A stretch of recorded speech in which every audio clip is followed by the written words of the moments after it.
تل ہے، یہ وہ مقام ہے جہاں پر سیدنا صدیق اکبر رضی اللہ تعالیٰ عنہ کا گھر تھا۔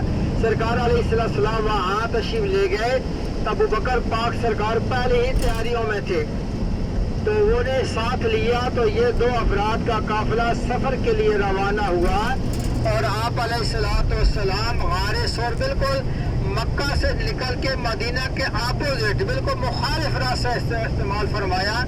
یہ آپ کی حکمت عملی تھی، کیونکہ کفار کو پتا تھا کہ یہ اگر جائیں گے تو مدینہ جائیں گے، لیکن آپ علیہ السلام مدینہ کے راستے پہ نہیں چڑھے، آپ نے بالکل اپوزٹ راستہ استعمال کیا جو مدینہ کے مخالف جا رہا تھا۔ اور یہاں غار ثور جس کی ابھی آپ کو زیارت نصیب ہونے والی ہے، یہاں آپ تشریف لائے ابو بکر پاک سرکار کے ساتھ۔ اس وقت کی دیکھیں کہ پہاڑ کی کیا کیفیت ہوگی اور راستوں کی کیا کیفیت ہوگی۔ آپ 2 ساتھی چل رہے ہیں، آگے جا کے ابو بکر پاک سرکار نے محسوس کیا کہ کہیں کریم آقا علیہ السلام کو بشری تھکاوٹ نہ ہو، تو آپ نے التجا کی، گزارش کی کہ یا رسول اللہ صلی اللہ علیہ وسلم میں آپ کو اپنے کندھوں پہ بٹھاتا ہوں۔ تو اپنے کندھوں پہ بٹھایا، پھر جب کھوج لگانے کے لیے راستے پہ آئے تو آدھے راستے تک 4 قدموں کے نشان تھے، آگے 2 رہ گئے، وہ سارے حیران کہ اس سے آگے ایک بندے کے پاؤں کا نشان ہے، دوسرا ساتھی کدھر گیا ہے۔ تو باہر کا قصہ مختصر، سرکار علیہ السلام غار ثور کے دہانے پہ پہنچے، کہا ہم یہاں آرام کریں گے۔ تو ابو بکر پاک سرکار نے عرض کی یا رسول اللہ صلی اللہ علیہ وسلم آپ تھوڑا باہر رکیں، میں غار میں جاتا ہوں، غار کی صفائی کرتا ہوں، تلاشی لیتا ہوں، کوئی نقصان دہ چیز ایسی نہ ہو کہ ہمیں نقصان پہنچائے۔ آپ نے دیکھا کہ غار کے دائیں بائیں کافی سوراخ ہیں، آپ نے اپنی دستار اتاری، پہلے اپنی دستار سے غار کو صاف کیا، جھاڑو دیا۔ قربان جاؤں ابو بکر پاک کی شان اقدس پر، اپنی دستار سرکار جی کے آرام کے لیے اسے جھاڑو دے رہے ہیں غار ثور کے اندر۔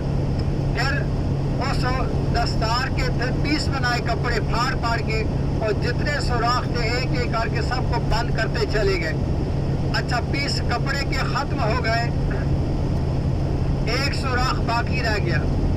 آپ نے اس سوراخ پہ اپنی ایڑی رکھ کے اس کو دبا دیا، بند کر دیا کہ کہیں کوئی موذی جانور، کوئی کیڑا مکوڑا، کوئی سانپ بچھو کہیں سے یہاں سے نکل کر ہمارے آقا کریم علیہ السلام پر حملہ آور نہ ہو اور تکلیف نہ دے۔ تو یہ سارا عمل کرنے کے بعد عرض کی یا رسول اللہ صلی اللہ علیہ وسلم اب آپ غار ثور میں تشریف لے آئیں۔ تو سرکار علیہ السلام تشریف لائے، ابو بکر پاک بیٹھے ہیں، آقا کریم علیہ السلام نے ان کے گود میں اپنا سر اقدس رکھا اور آرام میں چلے گئے۔ اور یہ وہ کیفیات تھی کہ اللہ رب العزت کے محبوب کے چہرے کی زیارت سیدنا ابو بکر صدیق بلا شرکت غیرے کر رہے تھے۔